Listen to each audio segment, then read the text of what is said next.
movie begins with three men hunting in a dense forest.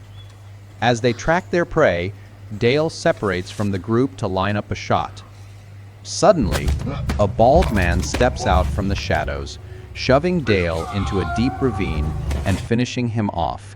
The attacker is Ryan Verrett, a former cop driven by vengeance after the savage murder of his family years earlier. Dale had been one of the men behind the murders, and with him gone, Ryan set his sights on a small town called Hope.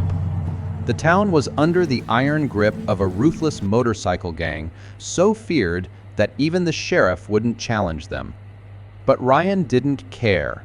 He had a mission to finish. On the way, he stopped at a gas station to pick up supplies and ask about a place to stay.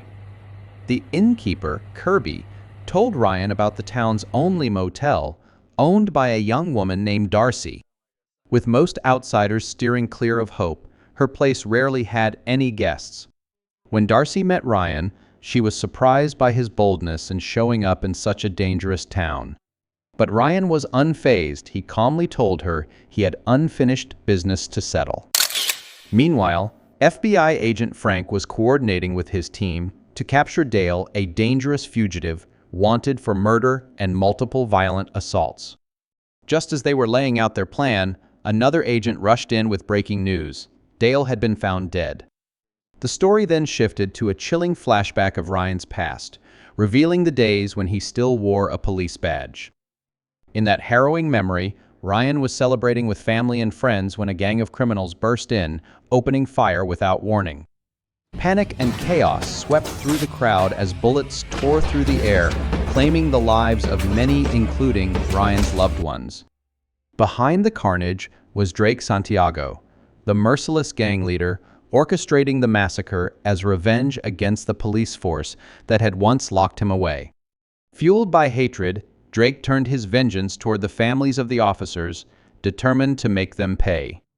Ryan, one of his targets, narrowly survived the attack despite taking a bullet. Now, in the present, as Ryan drove through town, a row of parked motorcycles outside a building caught his eye, a clear sign that trouble was near. One of the bikers burst out of the building, swearing as a nearby dog barked non-stop. Annoyed, he drew his gun to kill the animal, but before he could pull the trigger, Ryan intervened. In a flash, he took the biker down with ruthless precision, leaving him broken on the ground. The noise quickly alerted the rest of the gang inside. One by one, the gang members filed out, their eyes fixed on the aftermath until their leader, Drake Santiago, finally appeared. He looked straight at Ryan, but didn't recognize him, a chilling sign of how many lives he had destroyed without remorse. Even with one of his men lying beaten, Drake let it slide for now. He had more urgent matters to handle. Despite appearing indifferent, Ryan's presence clearly rattled Drake. He quietly ordered his younger brother, Rexo, to follow the bald stranger. The next morning, Rexo returned not with news about Ryan, but with a report that a local club owner had refused to pay their protection fee. Enraged, Drake came up with a cruel idea. He challenged the man to a one-round boxing match, wagering that if the owner won, he'd never owe the gang another dime. Despite his age, Drake's strength was undeniable as he easily overpowered the massive club owner in their boxing match. But instead of finishing him off, Drake opted to spare him, knowing that dead men couldn't pay debts. His plans for payment weren't finished yet. After all, protection fees were just one of many ways Drake and his gang made money. Drake's true wealth stemmed from a network of criminal enterprises, including the profitable meth labs he ran across the region. Despite his expanding empire, he remained vigilant, his suspicion of Ryan never fading. That evening, Rexo showed up at Darcy's motel, demanding to know if a man named Ryan was staying there. When Darcy refused to answer, Rexo's frustration turned to threat. He leaned closer, vowing to make her life hell if she didn't cooperate. Unaware that Ryan had overheard, Rexo was blindsided when Ryan emerged and took him down with cold precision. As Rexo lay defeated, Darcy's expression shifted from fear to concern. Darcy cautioned Ryan that Rexo wasn't just another thug, he was the younger brother of Drake Santiago, the merciless leader of the motorcycle gang controlling the town. Drake would surely seek revenge once he found out what happened to Rexo, but Ryan remained unfazed. Resolute in his mission, he dragged Rexo to the gang's drug lab, tied him to a car, and sent it crashing into the facility. Moments later, a huge explosion rocked the lab, engulfing it in flames and sealing Rexo's fate. As the fire blazed behind him, Ryan walked away, confident his plan had worked. Soon after, Drake and his gang arrived at the smoldering ruins, their panic turning to fury as they surveyed the destruction. Helpless, they watched as the flames reduced the lab to nothing but ash. When they found Rexo's lifeless body, Drake was consumed by rage, his grief transforming into an insatiable desire for revenge. Shortly after the explosion, the sheriff and a deputy arrived to investigate, but Drake's gang remained nearby, asserting their dominance. Without hesitation, Drake approached the sheriff, his voice dripping with menace as he issued a warning. If the sheriff dared interfere with their operations, there would be dire consequences. Drake threatened the sheriff with the gruesome fate of his entire family if he dared to interfere. Terrified, the sheriff remained silent, though a plan began to form in his mind. He realized that allowing the gang to continue unchecked might be the only way to prevent even more bloodshed in the town. The next day, Ryan targeted one of the gang's meth transport trucks heading to another city. He silently followed the vehicle, waiting for the right moment to strike. Once the truck was out of sight, Ryan deflated one of its tires, forcing the driver to pull over. As the man stepped out to check the damage, Ryan struck, slamming his head against the truck's door with deadly precision.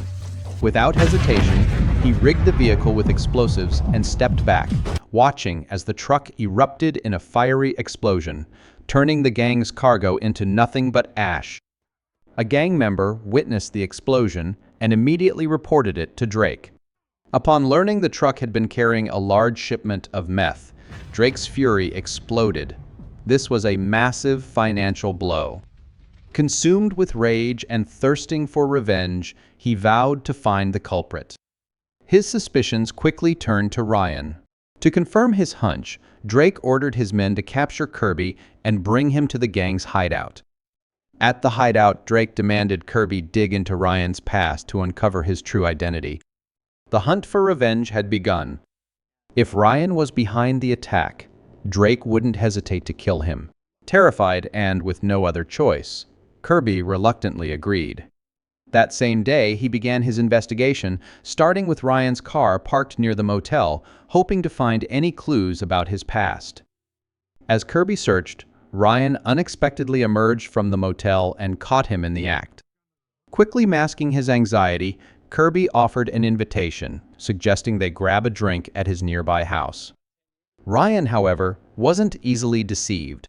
Upon arriving at Kirby's house, he wasted no time, demanding to know why Kirby had been rummaging through his car. Under pressure, Kirby reluctantly admitted that Drake had tasked him with investigating Ryan. Before they could continue, the sound of a motorcycle revving outside interrupted them. Moments later, Drake's enforcer, Crab, barged in and challenged Ryan to a fight. Despite Crab's imposing size and strength, Ryan quickly and effortlessly took him down. Instead of finishing Crab off, Ryan chose to let him go, making it clear that he should not be underestimated. Meanwhile, Drake continued his investigation, meeting with the police chief. During their conversation, he uncovered a crucial detail. Ryan wasn't just a drifter. He was a former police officer who had left the force after his family was brutally murdered. Satisfied with the information, Drake handed the police chief a wad of cash as a gesture of thanks. But later that night, under the cover of darkness, Drake and his men arrived at Kirby's house while he slept, their intentions far from friendly. Upon learning that Kirby had failed to uncover any useful information about Ryan, Drake's disappointment quickly morphed into anger.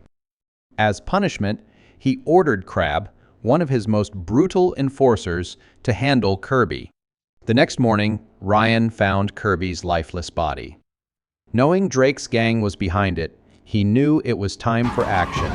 Without hesitation, he stormed into one of Drake's clubs, taking down every gang member in his path. Once he had cleared the place, he captured Crab, shoved him into the trunk of his car, and executed him without a second thought. As a brutal message to Drake, Ryan dumped Crab's lifeless body in front of the gang's headquarters. When Drake discovered what had happened, his fury knew no bounds. He quickly gathered his remaining men and ordered them to arm themselves. This was now a relentless hunt for Ryan. That night, Darcy was jolted awake by strange noises outside. Grabbing her handgun instinctively, she braced for a confrontation. Before Darcy could react, Ryan, sensing the looming threat, quickly urged her to take cover behind the front desk, aware that danger was moments away. A few minutes later, the front door creaked open, and Drake's men cautiously entered. Ryan stayed perfectly still, waiting for them to approach. Once they were within range, he signaled Darcy to cut the lights. The room plunged into darkness, followed by the deafening roar of gunfire. Chaos erupted in the darkness. When the gunfire stopped, Darcy hesitated before switching the lights back on. The sight left her speechless. All of Drake's men were sprawled on the floor, lifeless. Ryan, unharmed, realized the inn was no longer safe. Without wasting a moment, he grabbed Darcy and led her quickly to find a new hiding spot. Unbeknownst to him, more of Drake's men lay in wait outside, ready to ambush them. The moment Ryan stepped outside, they attacked, overwhelming him with a brutal assault. When he regained consciousness, he found himself bound to a chair at the gang's headquarters, his arms restrained, powerless. Darcy was beside him, also captured. Standing before them, Drake wore a cold smirk, clearly relishing the moment. Drake leaned in, his voice icy as he assured them that they would both die, though not before Darcy would endure suffering. He signaled to one of his henchmen, a massive enforcer, to begin torturing Ryan before disappearing into the next room. Without hesitation, the enforcer unleashed savage blows on Ryan. What he didn't notice, however, was that Ryan had been quietly working to free himself. In a sudden surge of strength, Ryan broke free from his restraints and launched a brutal counterattack. Within seconds, he overpowered the massive enforcer, taking him down with cold efficiency. Without hesitation, Ryan pushed forward, moving swiftly through the corridors of the gang's repurposed ship headquarters. Determined to finish what he started, he tore through Drake's henchmen, taking them down one by one with relentless precision. No matter how fiercely they fought, Drake's men were no match for Ryan. Eventually, he found Darcy bound and gagged, her eyes filled with fear. Without a second thought, he freed her, and together they started looking for a way off the ship. But escape wouldn't be easy. Ryan knew Drake wouldn't let them go without a fight. Realizing the final confrontation was inevitable, he turned to Darcy and urged her to leave while she still could. This was Ryan's fight, and he was determined to end it once and for all. As the tension mounted, Drake's cold voice sliced through the silence. He finally remembered Ryan, the cop whose family he had slaughtered. He had believed Ryan had died that night, but now, standing face to face with him, he realized how wrong he had been. Without another word, the battle ignited into a brutal clash. Drake fought with sheer brute force, but Ryan was quicker, more calculated. Blow after blow, he outwitted his foe, and soon, Drake collapsed to the ground, defeated. Ryan paused, thinking it was finally over. But Drake wasn't finished. Wounded and driven by fury, he staggered to his feet, his hand slipping behind him. In a final, desperate move, he grabbed a knife and lunged at Ryan from behind. As Drake lunged with the knife, a gunshot pierced the air. FBI agent Frank had arrived just in time, sending a bullet into Drake before he could strike. The gang leader collapsed, lifeless, marking the end of his reign of terror. With Drake gone, the FBI saw an opportunity to dismantle the gang for good. Yet, to everyone's surprise, Frank made an unexpected choice. He decided not to arrest Ryan. In Frank's eyes, The world still needed men like Ryan. Before leaving town, Ryan shared a final word with Frank, assuring him their paths would cross again.